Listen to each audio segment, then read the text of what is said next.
আসসালামু আলাইকুম রহমতুল্লাহ। আশা করি কেমন আছেন? আশা করি সবাই অনেক ভালো আছেন। আমি আলহামদুলিল্লাহ আপনাদের দোয়ায় খুব ভালো আছি। গতকালকে একটি ব্লগ দিয়েছিলাম আনন্দ উল্লাস, সেই ব্লগটিতে মোটামুটি ভালোই কয়েকটা ভিউ হয়েছে। আজকেও আশা করি একটা ব্লগ দিতেছি। আজকে রাস্তাতে ব্লগটা শেষ হয়ে যাবে। আর যে জায়গায় আমাদের গন্তব্য সেখানেও একটু হালকা পাতলা দেখানো হতে পারে, আপনারা দেখে নিতে পারেন, সমস্যা নেই। আজকে ব্লগটা লিস্ট হচ্ছে, সকলেই টাইটেলের মধ্যে আমাদেরকে বুঝে গেছেন আজকে ব্লগটা কি নিয়ে হতে চলছে। তো আজকে একটু ঘুরবো ঘুরবো গাড়বো, আর সব জায়গায় একসময় বসে থাকা ঠিক হবে না। আজকে একটু ঘুরবো, আপনাদের মধ্যে শেয়ার করবো, ইনশাল্লাহ আপনারা আমার সাথে থাকুন। গাইস, এই জায়গাটি যে দেখতে পাচ্ছেন এটা হচ্ছে ডালিপাড়া। এখানে কিছু গাছপালা রয়েছে। আমরা আমাদের গন্তব্যে যাচ্ছি। আজকে বেশি কিছু দেখানো হবে না, আজকে শর্টকাটে সব কিছু দেখানোর চেষ্টা করব। আপনারা, এটা হচ্ছে ছাগলের বাচ্চা, ঠিক আছে, একটু মজা করে ভিডিওটা করলাম। তো সামনে যাচ্ছি, সামনে যাব। এটা হচ্ছে একটি ঘর, নতুন বাড়ি করা হচ্ছে। এটাও ভাবলাম আপনাদেরকে একটু দেখাই। সামনে একটা পানি দেখা যাচ্ছে, একটু পানি। এখানে একটা মাদ্রাসা রয়েছে, রিয়াজুল জান্নাত মহিলা মাদ্রাসা। ভর্তি হতে চাইলে আপনাদের মেয়েদেরকে ভর্তি করতে পারেন।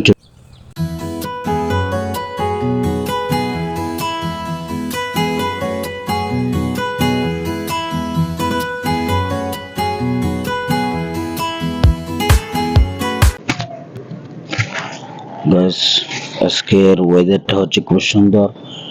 গতকালকে রাত্রে বা সন্ধ্যার একটু আগে বৃষ্টি হওয়ার কারণে আজকে একটু ঠান্ডা ঠান্ডা, আজকে একটু শীত পড়েছে লাগে।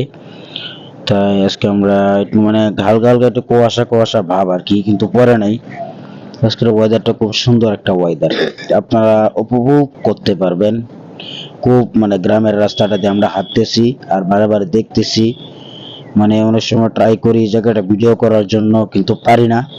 আজকে যেহেতু সুযোগ হয়েছে, এই সুযোগটা আর হাতছাড়া করতে চাই নাই। এই জন্যই মনে করেন যে না, একটু ভিডিও করতেছি আপনাদের সামনে, কিছু মানে আপনাদের কিছু উপহার দিতেছি। আপনারাও দেখতেছেন, আমি দেখতেছি, এটাই তো ভালো লাগা, এটাই তো ভালোবাসা। তো বেশি কথা বলার নেই। তো সামনের দিকে যাইতেছি আর হাঁটতেছি আর দেখতেছি, গ্রামের রাস্তাটা খুব সুন্দর, প্রতিদিন এখানে আসা হয়। আজকে জায়গাটা আমরা ক্যামেরা বন্দি করে ফেললাম। আর সাথে আছে আরেকজন, দেখতে পাচ্ছেন। এই যে আরেকটা দেখতে পাচ্ছেন, মোহাম্মদীয় মডেল হাসপাতালে একটু ভিডিও করে নিলাম। আর এখানে মহিলাটা একটু বেশি আসে, একটু পর পর মনে করেন যে না অফিসে যাচ্ছে, ডিউটি যাচ্ছে, এই জন্য বারে বারে শুধু মহিলা পড়ে যায় আমাদের চোখে। কি করব, বলার কিছুই নেই। যেহেতু এটা পুরোপুরি গ্রাম একসময় ছিল, এখানটা শহরে পরিণত হয়ে গেছে, এখানে ফ্যাক্টরি, মিল ফ্যাক্টরি হয়ে গেছে। এই জন্য রাস্তাঘাটে মানুষ একটু বেশি চলাচল করে, এজন্য ভালো করে দেখাতে পারি নাই, মনে কিছু নেবেন না। সামনে আর একটা ফ্যাক্টরি আছে, এটা হচ্ছে জমজম ফ্যাক্টরি। এখানে টেক্সটাইল, আপনারা এখানে যাদের লাগে চাকরি করতে পারেন। এটা ঈদের সময় একটু নিয়োগ হবে মনে হয়, ঈদের সময় দিতে পারে, আপনারা মেনে নিতে পারেন। এটা হচ্ছে চার রাস্তার মোড়। সামনে একটা রাস্তা, এখানে একটা রাস্তা, হাতের বামে হাতের ডানে যে রাস্তাটা সাদা রুট, এখানে আমরা যাইতেছি, এখানে যাব, যে এখানে আমরা আড্ডা দিব। আপনারা দেখতে পাচ্ছেন একটা মসজিদ, সুন্দর একটা রাস্তা, গ্রামের একটা দৃশ্য, মধ্যে একটা মসজিদ রয়েছে। সামনে একটা রয়েছে একটা পুকুর, তবে পুকুরটা দেখাতে পারি নাই। এই যে আম গাছটা দেখা যাচ্ছে, এখানে গাড়ি, কিছু মানুষ যাচ্ছে, ঘুমটা দিয়ে গাড়িটা একদম মেরে দিতে চাইছিল গাছটাকে। এই যে একটা পুকুর দেখা যাচ্ছে, এই পুকুরের সাথে একটা মসজিদ, খুব সুন্দর একটা দৃশ্য। আর এখানে একটা আম গাছ দেখা যাচ্ছে। আম গাছ অনেকেই খান, আমের মধ্যে মনে করেন যেন বোল আসছে, আমের মধ্যে আমের ফুল ছেড়ে দিয়েছে। এবারে আম খেয়ে আমের জমি, এবারে হয়তো বা মোটামুটি রমজান মাসে ছোট ছোট হয়ে যাবে, কিন্তু আগের মতো আর চুরি করতে পারবেন না, চুরিটা আর হবে না। আপনারা মন খারাপ করে লাভ নেই, মন খারাপ করবেন। এটা পুকুর দেখা যাচ্ছে সুন্দর, এখানে আমরা যাচ্ছি, সুন্দর একটা রাস্তা, হয়তো বা পাকার গ্রামের একটা রাস্তা, গ্রামের একটা রাস্তা, মাটির রাস্তা।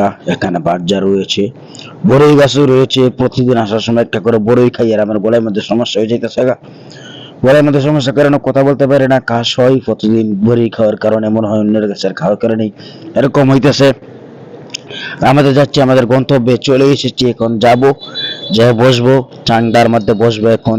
দেখতেই তো পাচ্ছেন কেন কচু দেখতে রয়েছে কত সুন্দর। তো সকলে ব্লগটাকে শেয়ার করে দিবেন, আজকের ব্লগটা এই পর্যন্ত ছিল। সকলে ভালো থাকবেন, সুস্থ থাকবেন, আর পরবর্তী ব্লগের জন্য অবশ্যই ওয়েট করবেন। সকলে আমার জন্য দোয়া করবেন। আল্লাহ হাফেজ।